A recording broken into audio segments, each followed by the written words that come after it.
வணக்கம். வணக்கம். இது இலங்கையின் முதல் தர செய்தி வழங்குனர் நியூஸ் ஃபர்ஸ்டின் பிரதான செய்தி. உங்களுடன் இணைந்து கொள்வோர் சந்திரிகா ஆறுமுகம், ரியாஸ் ஹாரிஸ். பல்வேறு எதிர்பார்ப்புகளுக்கு மத்தியில் புத்தாண்டு மலர்ந்துள்ளது.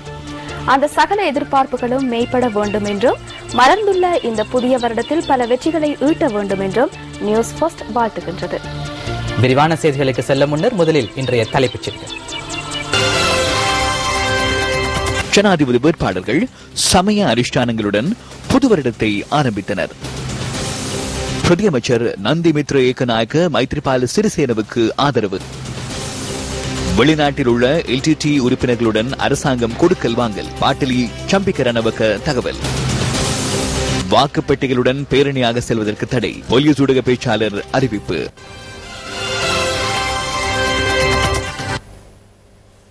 இனி விரிவான செய்திகள். புத்தாண்டை முன்னிட்டு ஜனாதிபதி மஹிந்த ராஜபக்ச இன்று கதிர்காமம் சென்று வழிபாடுகளில் ஈடுபட்டார். கதிர்காமம் கிரிவிகாரைக்கு சென்று வழிபாடுகளில் ஈடுபட்ட ஜனாதிபதி அதன் பின்னர் கதிர்காமம் தேவாலயத்துக்கு சென்று வழிபாடுகளில் ஈடுபட்டார். ஸ்ரீலங்கா சுதந்திர கட்சியின் ஸ்தாபகர் காலஞ்சென்ற SWRD பண்டாரநாயக்க மற்றும் சிரிமாவோ பண்டாரநாயக்க ஆகியோரை நினைவு கூர்ந்து கதிர்காமம் திருத்தலத்தில் வருடாந்தம் நடைபெறும் சமய நிகழ்வுகளிலும் ஜனாதிபதி கலந்து கொண்டார்.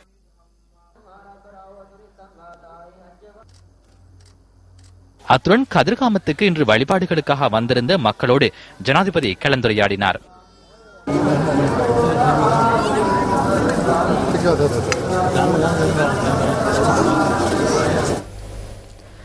புதிய ஜனநாயக முன்னணியின் ஜனாதிபதி வேட்பாளர் மைத்ரிபால சிறிசேன சமய அனுஷ்டானங்களுக்கு முன்னுரிமை அளித்து புதுவருட செயற்பாடுகளை ஆரம்பித்தார். கலனி ரஜமகா விகாராதிபதி கொல்லுப்பிட்டிய மஹிந்த சங்கர் அக்கித தேரரை இன்று காலை சந்தித்து மைத்ரிபால சிறிசேன ஆசி பெற்றார்.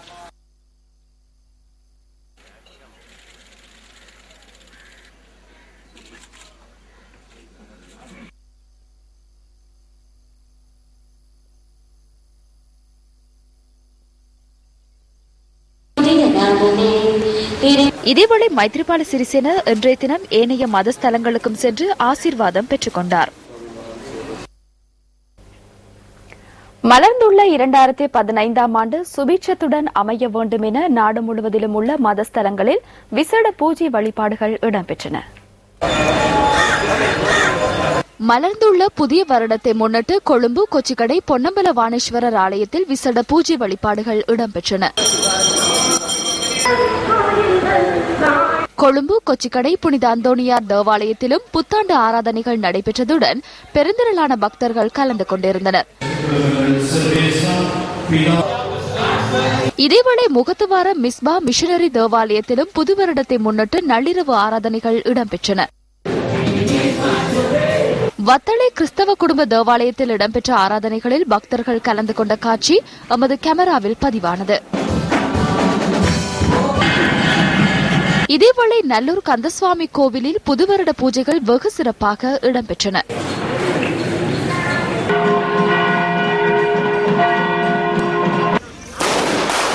கிளிநொச்சி மாவட்டத்தில் உள்ள ஆலயங்களில் இடம்பெற்ற புத்தாண்டு பூஜைகளில் பெருந்திரளான பக்தர்கள் கலந்து கொண்டனர்.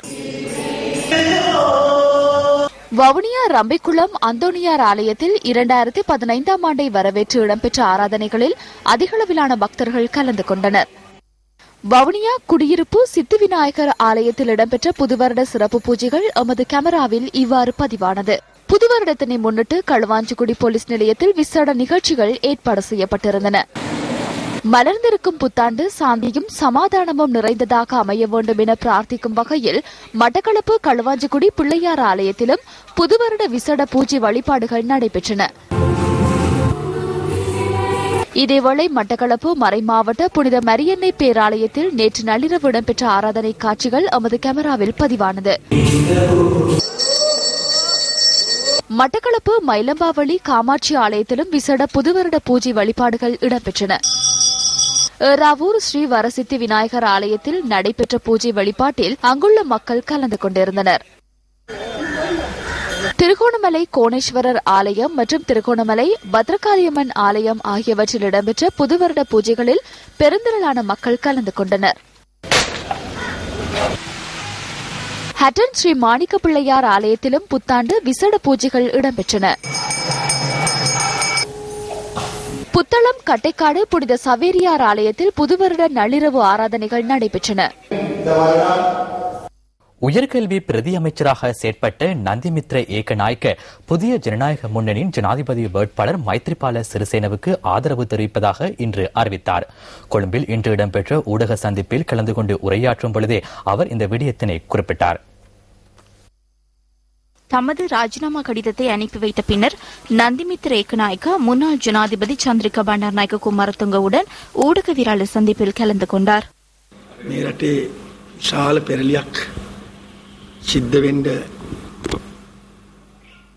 இந்த நாட்டில் பாரிய மாற்றம் ஒன்று ஏற்படவுள்ள நிலையில் அதில் நானும் பங்காளராக வேண்டும் என்ற தேவை ஏற்பட்டது.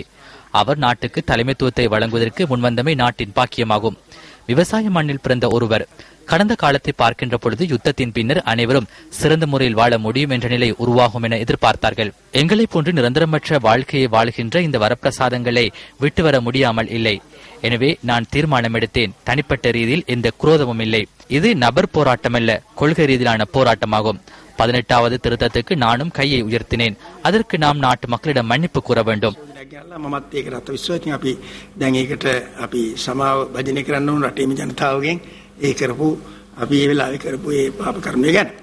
கம்பக மாவட்ட மேயர் அஜித் பஸ்நாயக்க, ஐக்கிய மக்கள் சுதந்திர கூட்டமைப்பின் மாநகர சபை உறுப்பினர் வசந்த குணவர்தன ஆகியோரும் இதன்போது மைத்ரிபால சிறிசேனவுக்கு ஆதரவு அளிப்பதாக தெரிவித்தனர்.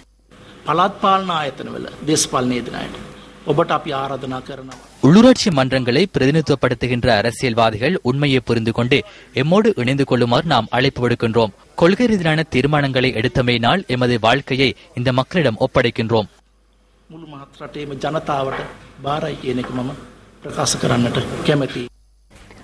இதேவேளை தமன்கடுவ மற்றும் ஹிங்கராகொட பிரதேச சபைகளின் தலைவர்கள் உள்ளிட்ட ஐக்கிய மக்கள் சுதந்திர கூட்டமைப்பினர் பொலனறுவை மாவட்டத்தின் 17 பிரதேச சபை உறுப்பினர்கள் மைத்ரிபால சிறிசேனவுக்கு ஆதரவு தெரிவிக்க இன்று முன்வந்தனர்.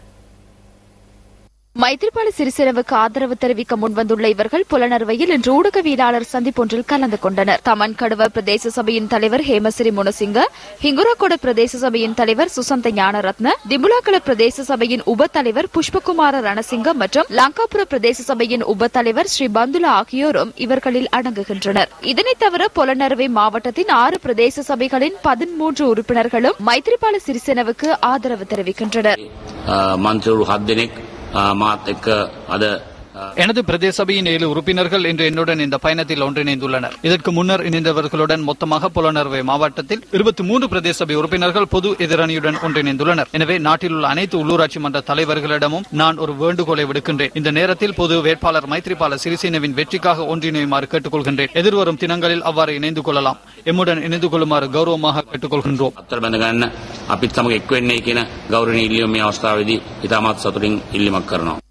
இதேவேளை சில உள்ளூராட்சி மன்றங்களின் ஐக்கிய தேசிய கட்சி உறுப்பினர்கள் கொழும்பில் இன்று நடைபெற்ற ஊடக சந்திப்பின் போது ஜனாதிபதி மஹிந்த ராஜபக்சவுக்கு ஆதரவு தெரிவிக்க முன்வந்தனர்.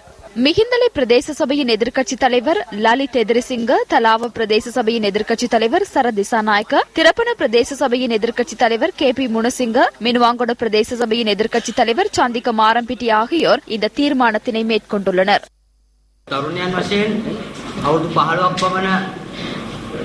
இளைஞர்கள் என்ற வகையில் 15 வருடங்களாக மிகவும் சிரமங்களுக்கு மத்தியில் ஐக்கிய தேசிய கட்சியின் அரசாங்கம் ஒன்றை உருவாக்க முயற்சி செய்தோம். இந்த நாடு 30 வருட யுத்தம் காரணமாக அடைந்த துயரங்களை நாம் அறிவோம். எனவே ஐக்கிய தேசிய கட்சியை விட்டுவிட்டு ஜனாதிபதி மஹிந்த ராஜபக்சவுக்கு ஆதரவு தெரிவிக்க முன்வந்தோம்.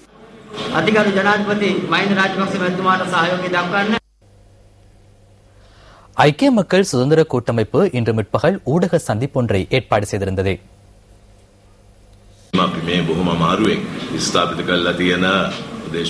மிகுந்த சிரமங்களுக்கு மத்தியில் நாம் கட்டியெழுப்பியுள்ள அரசியல் பொருளாதார சமூகத்தை ஸ்திரமற்றதாக மாற்றுவதற்கு இன்று பகிரங்கமாக சதித்திட்டம் முன்னெடுக்கப்படுவதை மக்கள் புரிந்து கொள்ள வேண்டும். பூனை இப்பொழுது பையிலிருந்து வெளியில் பாய்ந்துள்ளது. இப்பொழுது இதனை சரிப்படுத்துவதற்கான சிறந்த மார்க்கம் இதற்கு எதிரானவர்கள் என கூறுவதாகும். அதனை அவர்களால் கூற முடியாது. இன்று TNA கட்சியும் இணைந்துள்ளது. அரசியல் நடவடிக்கையில் ஈடுபடுவதால் இப்பொழுது அதனை கூற முடியாதுள்ளது. සම්බන්ධ වෙලා දේශපාලන කටයුතු වල නිරත වෙන අවස්ථාවේදී ඒක දැන් කියන්න බෑ. முஸ்லிம் காங்கிரசுடன் நடத்திய பேச்சுவார்த்தைகளின் போது கல்முனை, பொத்துவில், சம்மாந்துறை ஆகிய 3 தொகுதிகளை ஒரு அலகாக மாற்றுமாறு அவர்கள் கூறுகிறார்கள். நிர்வாக மற்றும் நிதி நிர்வாக அலகொன்றை உருவாக்குமாறு கேட்டார்கள். அதனை அரசியலமைப்பின் ஊடாக முன்னெடுக்க முடியாது என நாம் தெளிவுபடுத்தினோம். இதன் காரணத்தின் அடிப்படையிலே வெளியேறினார்கள். அவ்வாறென்றே 18வது அரசியலமைப்பு திருத்தம் காரணமாக அவர்கள் வெளியேறவில்லை. மதிப்புக்குரிய சந்திரிகா பண்டாரநாயக்க குமாரதுங்க 2 தினங்களுக்கு முன்னர் யாழ்ப்பாணத்துக்கு சென்றிருந்தார். திருமதி சந்திரிகா அங்கு சென்று திரு பிரபாகரன் என்று கூறினார். அதன் மூலம் அவர் வழங்கும் தகவல் என்ன? யுத்தத்தின் 75% தாமே நிறைவு செய்ததாக 2 வாரங்களுக்கு முன்னர் அவர் கொழும்பில் தெரிவித்திருந்தார். இந்த மாறுபட்ட கருத்து தொடர்பில் உண்மையை வெளிப்படுத்த வேண்டும்.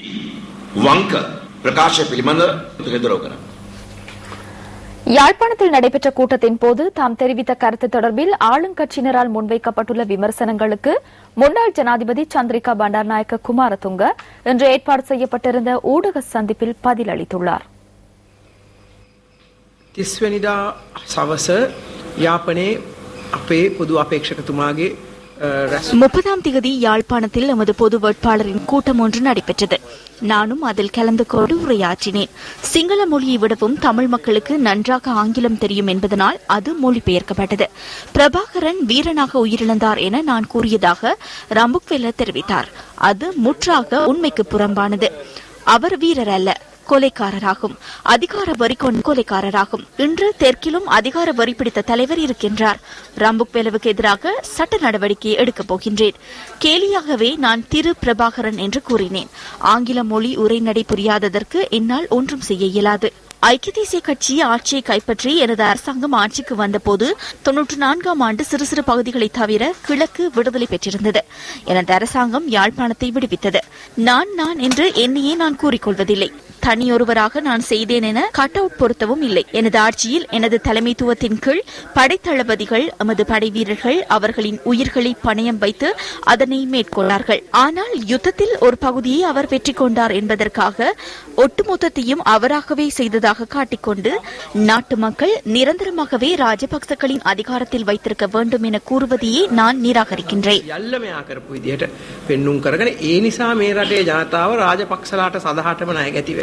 සදහටම රාජපක්ෂලා බලය තියාගෙන ඉන්න ඕනේ කියන එකයි මම ප්‍රතික්ෂේප කරන්නේ.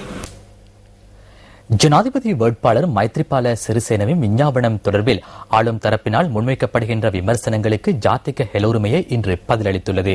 இது தொடர்பிலான விரிவான தகவல்களை தொடரும் செய்தியில் எதிர்பாருங்கள். ஜனாதிபதி மஹிந்த ராஜபக்ச ரிதிமாலியத பகுதியில் இன்று தேர்தல் பிரசாரங்களில் ஈடுபட்டிருந்தார். தெஹியத் கண்டிய மற்றும் கிராந்துருக்கோட்டை பகுதிகளில் தமது ஜனாதிபதி தேர்தல் பிரசார நடவடிக்கைகளில் ஈடுபட்டிருந்த ஜனாதிபதி ரிதிமாலியத்தில் நடைபெற்ற பிரசார கூட்டத்தில் கலந்து கொண்டார். විශ්වවිද්‍යාලයට යන්න ඕන නම් ඊට පස්සේ දුවේ පුතේ සල්ලි ගෙවන්නත් බලාගෙන යන්න. பல்கலைக்கழகங்களுக்கு செல்வதாயின் இனிமேல் பிள்ளைகள் கட்டணம் செலுத்தும் எதிர்பார்ப்புடன் செல்லுங்கள். இலவச கல்வியை நீக்கக்கூடிய யோசனைகளே அவர்களது விஞ்ஞாபனத்தில் அடங்கியுள்ளன. அது மாத்திரமல்ல, வரையறையின்றி இணைத்துக் கொண்டால் திரேசரிக்கு பாரிய சுமை ஏற்பட்டுள்ளதால் அரசு சேவையில் புதிதாக வழங்கப்பட்டுள்ள நியமனங்கள் உடனடியாக இடைநிறுத்தப்படும். சாதாரண தரம் உயர்தர பிரிவுகளில் சித்தியடைந்த பிள்ளைகளை அரசு சேவையில் இணைத்துக் கொள்வதற்காக நான் அடுத்த வருடத்தில் நிதி ஒதுக்கியுள்ளேன். இது சுமையாக உள்ளதாக இப்பொழுது இவர்கள் கூறுகின்றனர். බඳවා ගැනීමට ලබන අවුරුද්දේ සල්ලි වෙන් කරා. මෙයාලා දැන් කියනවා ඒක බරලු. இதேவேளை ஜனாதிபதியின் வெற்றியை உறுதி செய்யும் நோக்கில் ஐக்கிய மக்கள் சுதந்திர கூட்டமைப்பு ஏற்பாடு செய்திருந்த பிரதான கூட்டத்தொடரில் மற்றொரு கட்டம் இன்று பிற்பகல் காண்டி நகரில் நடைபெற்றது.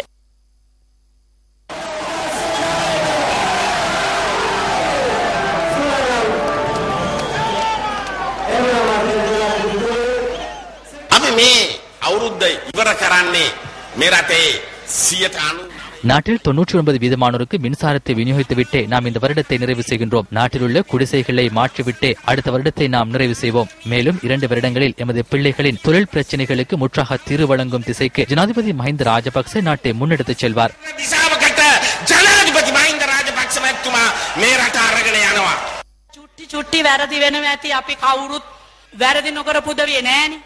சிறு சிறு தவறுகள் நேர்ந்திருக்கலாம். எம்மில் தவறிழைக்காதவர்கள் இல்லை. சில வேளைகளில் அதிமேதக ஜனாதிபதியின் செயற்பாடுகளால் உங்களுக்கு சிறிய அளவில் மனநோவு ஏற்பட்டிருக்கலாம். எமது அமைச்சர்கள், பாராளுமன்ற உறுப்பினர்களால் உங்களின் மனங்கள் நோகடிக்கப்பட்டிருக்கலாம். ஆயினும் 3வது முறையாகவும் ஜனாதிபதி வெற்றி பெறுவதற்காக நாம் அனைவரும் கைகோர்த்து செயற்படுவோம் என இந்த தலதா மாளிகையின் முன்பாக கூறிக்கொள்கின்றேன். ஜனநாயகத்தை வேறு சக்திகளால் அடிமைப்படுத்த முடியாது என புதிய ஜனநாயக முன்னணியின் ஜனாதிபதி வேட்பாளர் மைத்ரிபால சிறிசேன தெரிவிக்கின்றார். பிட்டகோட்டில் இன்று இடம்பெற்ற கூட்டம் ஒன்றில் கலந்து கொண்டு உரையாற்றும் பொழுதே அவர் இதனை கூறினார். ஜனாதிபதி வேட்பாளர் மைத்ரிபால சிறிசேன இன்று முற்பகல் ராணுவ வீரர்கள் சிலரை சந்தித்தார். ராணுவ வீரர்களின் அபிமானத்தை எவ்வாறு கட்டியெழுப்புவது, ராணுவத்தினரை நல்லாட்சியில் எவ்வாறு இணைத்துக் கொள்வது என்ற துணைப்பொருளில் நல்லாட்சிக்கான ராணுவ அமைப்பு இந்த நிகழ்வை ஏற்பாடு செய்திருந்தது. විශාල ආණ්ඩුවෝදීකම් වලක් අද වෙලා දෙන්නේ අපිට ලැබෙන සමීක්ෂණ වාර්තා තොරතුරු අපි ජයග්‍රහණය ඉතාම ඉහළින් ඉන්නේ. அரசாங்கத்திற்கு எதிரான பாரிய எதிர்ப்பு பேரணி உருவாகியுள்ளது. நாம் உயர்மட்டத்தில் வெற்றி பெறுவதாக கணிப்பீடுகள் தெரிவிக்கின்றன. மஹிந்த ராஜபக்ச தற்போது சிக்கல் மிகுந்த நிலையில் உள்ளார். நேற்று முன்தினங்களில் மிகவும் மோசமாக பேசுவதை கண்டேன். எனவே கோபப்பட வேண்டாம் என எனது நண்பர் மஹிந்த ராஜபக்சவுக்கு கூறுகிறேன். வைராக்கியம் கொள்ள வேண்டாம், கவலைப்பட வேண்டாம். உங்களுக்கு எதிராக பாரிய கூட்டம் அணி திரண்டுள்ளது. அதனை புரிந்து கொள்ளுங்கள். மக்களின் பலத்திற்கு தலை வணங்குங்கள். மக்களிடம் அன்பாக நடந்து கொள்ளுங்கள். ஜனநாயகம் என்பதை புரிந்து கொள்ளுங்கள். ஆயுத பலம் அரச பலம் என்பவற்றினால் எதனையும் செய்ய முடியாது. உங்களது தோல்வி உறுதியானது. நாம் வெற்றி பெறுவோம்.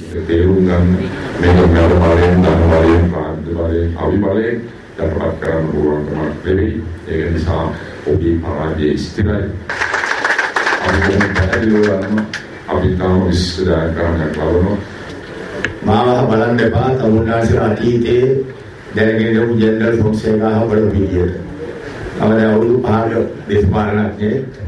கடந்த காலங்களில் என்னை ஜெனரல் சரத் பொன்சேகாவாக கருதவில்லை. நான் 5 வருடங்கள் அரசியலில் ஈடுபட்டுள்ளேன். 3 வருடங்கள் சிறையில் இருந்துள்ளேன். தற்போது என்ன கூறுகின்றனர்? 5 வருடங்களில் யுத்தத்தில் வெற்றி பெற்றதாக கூறுகின்றனர். 5 வருடங்களில் நாட்டை அபிவிருத்தி செய்ததாக கூறுகின்றனர். அதாவது இந்த நாடு அபிவிருத்தி அடைந்துள்ளது. ஒழுக்கத்தை ஏற்படுத்த மேலும் 8 வருடங்களை கேட்கின்றார். நமது நாட்டின் ஒழுக்கத்தை சீர்படுத்த வேண்டிய அவசியமில்லை. பிறப்பிலே எமது நாட்டு மக்களுக்கு அந்த ஒழுக்கம் உள்ளது. சிறந்த கலாச்சார விழுமியம் உள்ள நாடே எமது நாடாகும். அதனை இந்த அரசாங்கமே அழித்தது. අපේ රටේ සදාචාරය හදන්න දෙයක් නැහැ.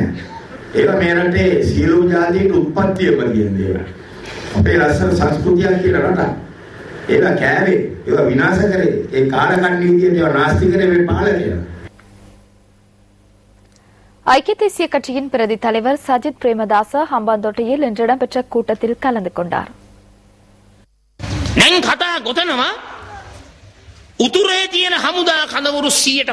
வடக்கில் இருக்கும் ராணுவ முகாம்களை 50% குறைப்பதாக, வடக்கில் உள்ள அதிஉயர் பாதுகாப்பு வலயங்களை அகற்றுவதாகவும் புலி டயஸ்போராக்களுடன் கைச்சாத்திட்டுள்ளதாகவும் பேசுகின்றனர். புலிகளுக்கு நாட்டை விற்பதாகவும் நாட்டை ஒப்படைப்பதாகவும் கூறி அரசாங்கம் இன்று நாசகார வேலைகளை செய்கின்றனர். புலி தொடர்பில் எவர் கதைத்தாலும் இன்று புலிகள் அரசாங்கத்துடன் இருக்கின்றனர். குமரன் பத்மநாதன் அரசாங்கத்துடன் உள்ளார். அரந்தலாவ பகுதியில் பிக்குகளை கொலை செய்து தலதா மாளிகைக்கு குண்டு வைத்த பிள்ளையான் மற்றும் கர்ணா அம்மான் ஆகியோர் ஸ்ரீலங்கா சுதந்திர கட்சியின் உப தலைவராகவும் ஆலோசகர்களாகவும் இருக்கின்றார்களே தவிர பொது எதிர்கட்சியுடன் அல்ல. மைத்ரிபால சிறிசேன எந்த சந்தர்ப்பத்திலும் நாட்டுக்கு துரோகம் இழைக்கவில்லை. யுத்தம் இருந்த சந்தர்ப்பத்தில் அவர் 4 தடவைகள் பாதுகாப்பு அமைச்சராக இருந்தார்.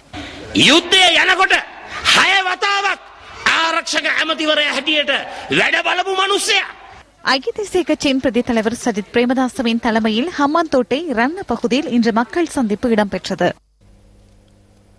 அபிவிருத்தி திட்டங்களுக்காக பெற்றுக்கொண்ட தொகைகளுக்கு என்ன நேர்ந்துள்ளது என மக்கள் விடுதலை முன்னணி கேள்வி எழுப்பியுள்ளது. அம்பாறையில் நேற்று நடைபெற்ற கூட்டம் ஒன்றில் கலந்து கொண்டு இந்த விடயம் தொடர்பில் மக்கள் விடுதலை முன்னணியின் தலைவர் அனுரகுமார திசாநாயக்க கருத்து தெரிவித்தார்.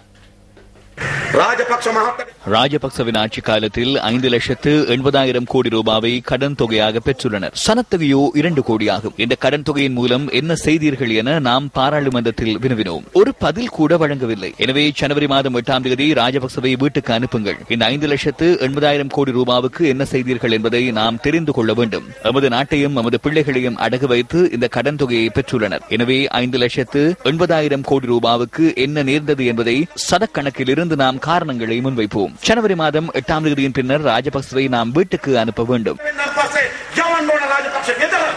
ஜனாதிபதி தேர்தலை முன்னிட்டு மக்கள் விடுதலை முன்னணியினால் முன்னெடுக்கப்படும் கூட்டத்தொடரின் அம்பாறை உகன பகுதியில் ஏற்பாடு செய்யப்பட்டிருந்த கூட்டத்தில் அனுரகுமார திசாநாயக்க மேலும் குறிப்பிடுகையில், அலரி மாளிகையை சுற்றி இப்பொழுது யாகத்திற்கான குழிகளை தோண்டி புகை மூட்டுகின்றனராம். என்ன விந்தை இது? ஜனவரி மாதம் 8ஆம் தேதி தோற்கடிக்கப்பட வேண்டியது மஹிந்த ராஜபக்ச அல்ல, சுமனதாச என்ற பூசகரையே தோற்கடிக்க வேண்டும். அந்த பூசகர் தான் நாட்டை ஆட்சி புரிகிறார். வரவு செலவு திட்டம் சமர்ப்பிக்கப்படுவதும் தேர்தல் நடத்தப்படுவதும் அந்த பூசகர் கூறுவதிலேயே தங்கியுள்ளது. நீங்கள் வாக்களித்து மஹிந்த ராஜபக்சவை தெரிவு செய்கிறீர்கள், ஆனால் நாட்டை ஆட்சி புரிவது சுமனதாச என்ற பூசகர் அல்லவா? மறைந்த முன்னாள் அமைச்சர் பி சந்திரசேகரனின் நினைவு தினம் தலவாக்கலையில் இன்று அனுஷ்டிக்கப்பட்டது. இந்த நிகழ்வு மலேக மக்கள் முன்னணியின் தலைவி சாந்தினி சந்திரசேகரனின் தலைமையில் இடம்பெற்றது. சமய வழிபாடுகளின் பின்னர் மறைந்த முன்னாள் அமைச்சர் சந்திரசேகரனின் உருவப்படத்திற்கு மலர் மாலை அணிவிக்கப்பட்டது. இந்த நிகழ்வில் அரசியல் பிரதிநிதிகள் உட்பட பொதுமக்கள் பலரும் கலந்து கொண்டிருந்ததாக எமது செய்தியாளர் தெரிவித்தார். அரசியல் நடவடிக்கைகள் தொடர்பாக பேரம் பேசுகின்றார்கள். ஆனால் தலைவர் 20 வருஷத்துக்கு முன்பு பேரம் பேசினார்கள். எப்படி பேசினார்கள் என்றால், அப்போது சந்திரிகா அம்மையார் அவர்களுக்கு தன்னுடைய ஒரு ஆசனத்தை வழங்கியதன் மூலம் நம்முடைய மக்களுக்காக அவர்கள் பேரம் பேசினார்கள். அவர்களிடம் வினவினார்கள், உங்களுக்கு என்ன வேண்டும், எதை வேண்டுமானாலும் கேளுங்கள், நாங்கள் தருகிறோம் என்று. ஆனால் தலைவர் தனக்கென்று எதையும் கேட்கவில்லை, இந்த மக்களுக்காக கேட்டார். எங்களுடைய மக்கள் தனித்தனியான வீடுகளில் வாழ வேண்டும், அவர்களுடைய சொத்துக்களை பாதுகாக்க வேண்டும், அவருடைய பிள்ளைகளை நல்ல சுகாதாரமான ஒரு இடத்தில் வாழ வைக்க வேண்டும், நல்ல கல்வியை வழங்க வேண்டும். மலையகத்தில் உள்ள சில தலைவர்களை நாங்கள் தான் தூக்கத்தில் இருந்து தட்டி எழுப்பியிருக்கின்றோம் இந்த தனி வீட்டு திட்டத்திற்காக. இல்லாவிட்டால் அவர்களும் பேசாமல் அரசாங்கத்தில் கிடைக்கின்ற சுகங்களை விட்டு அனுபவித்துக் கொண்டிருப்பார்கள் என்று தலைநகரில் ஒரு தமிழ் அரசியல்வாதி கூறுகின்றார். இந்த 20 வருடங்களுக்கு முன்பே எமது தலைவர் மக்களை தூக்கத்திலிருந்து எழுப்பிவிட்டார். 17 வருஷமாக இந்த நாட்டிலே நடந்த இந்த அபிவிருத்தி இல்லாத, இளைஞர்களுக்கு பேச முடியாது, இளைஞர்கள் யுவதிகளுக்கு படிப்புக்கு உத்தியோகஸ்தர் அவங்களுக்கு கிடைக்க வேண்டிய வாய்ப்புகள் கிடைக்காத நேரத்திலே அந்த மாற்றை ஏற்படுத்துவதாக ஒரு தலைவர் சந்திரசேகரன் அவர்கள் அந்த நேரம் அவருக்கு இதுக்கு மேல பேரம் பேசுறாங்க. ஆனா அவரு அந்த பேரம் பேசி நாட்டை இந்த மக்களே தன்னுக்கு வாக்களித்த இந்த தோட்ட தொழிலாளி மக்களே மறக்காம அவர்களே பேரம் பேசாம உண்மையிலே இந்த நாட்டிலே ஒரு வித்தியாசமான சூழ்நிலை நடக்க வேண்டும், ஒரு மாற்றம் நடக்க வேண்டும் சொல்லி அவர் முடிவெடுத்தார். அதனால மஹிந்த ராஜபக்ச ஐயா ஜனாதிபதியா வரதுக்கு முதல் அதிகாரி நாட்டவர் தான் அவரது சந்திரசேகரன் என்று சொல்லி நான் இந்த நேரத்தில் கூறியிருக்கிறேன். வாக்களிப்பு நிலையங்களிலிருந்து வாக்குப்பெட்டிகளை வாக்கெண்ணும் நிலையங்களுக்கு கொண்டு செல்லும் பொழுது அதற்கு பின்னால் அரசியல் கட்சிகளுக்கு பேரணியாக செல்ல இடமளிப்பதில்லை என போலீசார் தெரிவிக்கின்றனர். இம்முறை ஜனாதிபதி தேர்தலின் பொழுது விசேட பாதுகாப்பு ஏற்பாடுகள் செய்யப்பட்டுள்ளதாக இன்று இடம்பெற்ற ஊடக சந்திப்பில் போலீஸ் ஊடக பேச்சாளர் சிரேஷ்ட போலீஸ் அத்தியட்சகர் அஜித் ரோஹன கூறினார்.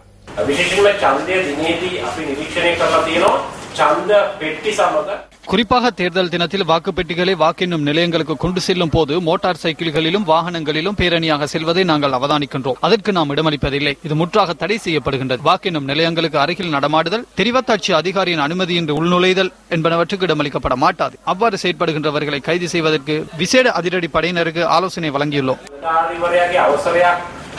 නොමැතිව තුන්වෙනි කිසිවෙකුට අවකාශ ලැබෙන්නේ විශේෂ කාර්ය බලකායට පැහැදිලි උපදෙස් ලබා දීලා තියෙනවා.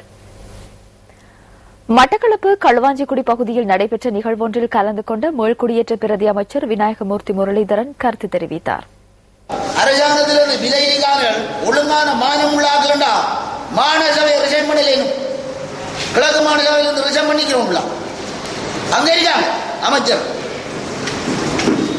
அப்ப எப்படி யாராக்கள் பார்த்துலாம் அதையும் விட்டு போகணும். அது அரசாங்கம் தான். எங்கட ஸ்ரீலங்கா சுதந்திர கட்சியால் தான் முதலமைச்சர் அதிகாரி புறாத்தோட பதில் இருக்கு ஏழு விட்டு போட்டு போகக்கூடாது. ஆகவே நேரத்துக்கு நேரம் பயன்படுத்துவான். அப்ப இந்த முறை நான் ஜனாதிபதி சொல்லியேன், போனார்களாரையும் திருப்பி எழுதிய வெண்ட முறை நாங்கள் ரயம் பண்ணி போவோம் சொல்லி ஒரு முறை நாங்கள் நினைக்கிறோம். பின்னால் உங்களுக்கு இந்த முறாரும் திருப்பி கிருப்பி இந்த அமைச்சு போய் அதுதான் கொடுத்தீங்க. அதுக்கு முறை ரயம் பண்ணுவோம். அவங்களுக்கு எடுக்க மாட்டாங்க. ஒரு மனிதனை கூட எடுக்க மாட்டோம். அப்ப அதான் முறை. ஏன்னா இந்த நேரத்தில் வடிவம் நிற்கணும். புதிய ஜனநாயக முன்னணியின் ஜனாதிபதி வேட்பாளர் மைத்ரிபால சிறிசேனவுக்கு ஆதரவு தெரிவிக்கும் வகையில் புத்தளத்தில் நடைபெற்ற மக்கள் சந்திப்பில் பாராளுமன்ற உறுப்பினர் உனைஸ் ஃபாரூக் கலந்து கொண்டு கருத்து தெரிவித்தார். இந்த ஆட்சிக்கு எதிராக ஆட்சியில் இருந்து வெளியேறி இருந்த அச்சுறுத்தல்களை எல்லாம் நினைத்து பார்க்காமல் வெளியேறி வந்த பொழுது இவர் பணத்துக்காக சோரம் போகிவிட்டார், சமூகத்தை காட்டிக் கொடுத்து விட்டார், சமூக துரோகி என்று எனக்கு பத்திரிகைகளிலும் இணையதளங்களிலும் எனக்கு எதிராக சேறு பூசப்பட்டது. ஆனால் இப்பொழுது இன்னும் ஒரு புதிய கட்டுக்கதையை கட்டியிருக்கின்றார்கள். சிலர் இன்று என்னை 8:30 மணி செய்தியில் அல்லது 10:45 செய்தியில் எதிர்பார்த்துக் கொண்டிருக்கின்றார்கள் கைத்தொழில் மற்றும் வணிகத்துறை அமைச்சராக நான் பதவியேற்பதாக. நிச்சயமாக நான் நினைத்திருந்தால் இன்று 3 மணிக்கு எனக்கு கைத்தொழில் மற்றும் வணிகத்துறை அமைச்சராகவும் மன்னார், வவுனியா, முல்லைத்தீவு மாவட்டங்களின் அபிவிருத்தி குழு தலைவராகவும் இன்று 3 மணிக்கு நான் பதவி எடுத்திருக்கலாம். ஆனால் நான் பதவிக்கு சோரம் போனதாக இணையதளங்களில் பிழையாக சேறு பூசப்படுகின்றார். அதை பார்க்கும் பொழுது எனக்கு விளங்குகின்றது, சில அரசியல்வாதிகள் என்னை பார்த்து பயப்படுகின்றார்கள். எதிர்வரும் ஜனாதிபதி தேர்தல் தொடர்பான தமிழ் தேசிய கூட்டமைப்பின் பிரசார நடவடிக்கைகள் இன்று மட்டக்களப்பு மாவட்டத்தில் ஆரம்பமாகின. ஜனாதிபதி தேர்தலில் புதிய ஜனநாயக முன்னணி வேட்பாளர் மைத்ரிபால சிறிசேனவுக்கு ஆதரவு வழங்குவதாக தமிழ் தேசிய கூட்டமைப்பு அறிவித்துள்ள நிலையிலேயே பிரசார பணிகள் முன்னெடுக்கப்படுகின்றன. மட்டக்களப்பு நெல்லையா வீதியில் அமைந்துள்ள தமிழரசு கட்சியின் மாவட்ட அலுவலகத்தில் ஜனாதிபதி தேர்தலுக்கான பிரசார பணிகள் ஆரம்பிக்கப்பட்டன. தமிழ் தேசிய கூட்டமைப்பின் பாராளுமன்ற உறுப்பினர் ப. அரியநேந்திரன் தலைமையிலான குழுவினர் பிரசார நடவடிக்கைகளில் ஈடுபட்டனர். வர்த்தக நிலையங்கள், வீடுகள், பஸ் நிலையம், சந்தை மற்றும் மட்டக்களப்பு நகர வீதிகளில் மைத்ரிபால சிறிசேனவுக்கு ஆதரவு தெரிவிக்கும் துண்டு பிரசுரங்களும் தமிழ் தேசிய கூட்டமைப்பின் நிலைப்பாட்டினை தெளிவுபடுத்தும் துண்டு பிரசுரங்களும் பகிர்ந்தளிக்கப்பட்டன. வெண்ணப்புவ லுணுவில பகுதியில் ஒரே குடும்பத்தைச் சேர்ந்த 4 கொலை செய்யப்பட்ட சம்பவம் தொடர்பில் விசாரணைகள் ஆரம்பிக்கப்பட்டுள்ளன. தாய், தந்தை மற்றும் 2 பிள்ளைகள் ஆகியோர் கொலை செய்யப்பட்டுள்ளதாக போலீஸ் ஊடக பேச்சாளர் அலுவலகம் தெரிவிக்கின்றது. கொலை செய்யப்பட்டு கைகால்கள் கட்டப்பட்டிருந்த நிலையில் குழியொன்றிலிருந்து இவர்களின் சடலங்களை மீட்டுள்ளதாக போலீசார் கூறினர். கொலை செய்யப்பட்டுள்ள பெண் லுணுவில வைத்தியசாலையில் கடமையாற்றிய வைத்தியர் என போலீசார் குறிப்பிட்டனர். குறித்த வைத்தியரை இன்று வைத்தியசாலைக்கு சமூகம் அளிக்காமையினால் வைத்தியசாலை ஊழியர் ஒருவர் அவரது வீட்டுக்கு வந்துள்ளார். இதன்போது வீட்டில் ஒருவரும் இல்லாமையினால் வீட்டை சுற்றி தேடுதல் மேற்கொண்ட போது சடலங்கள் மீட்கப்பட்டதாக விசாரணைகளின் போது தெரியவந்துள்ளது.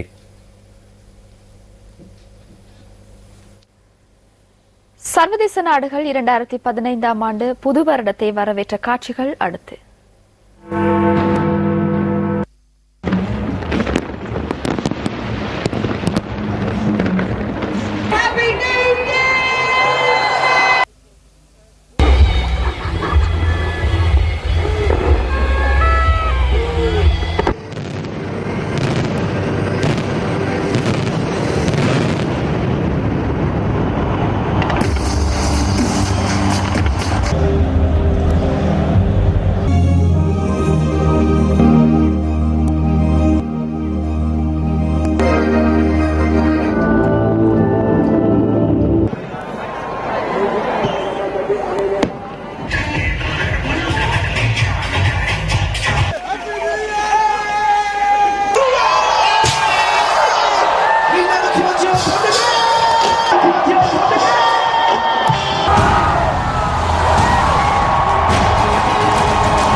Мы желаем всем людям, чтобы...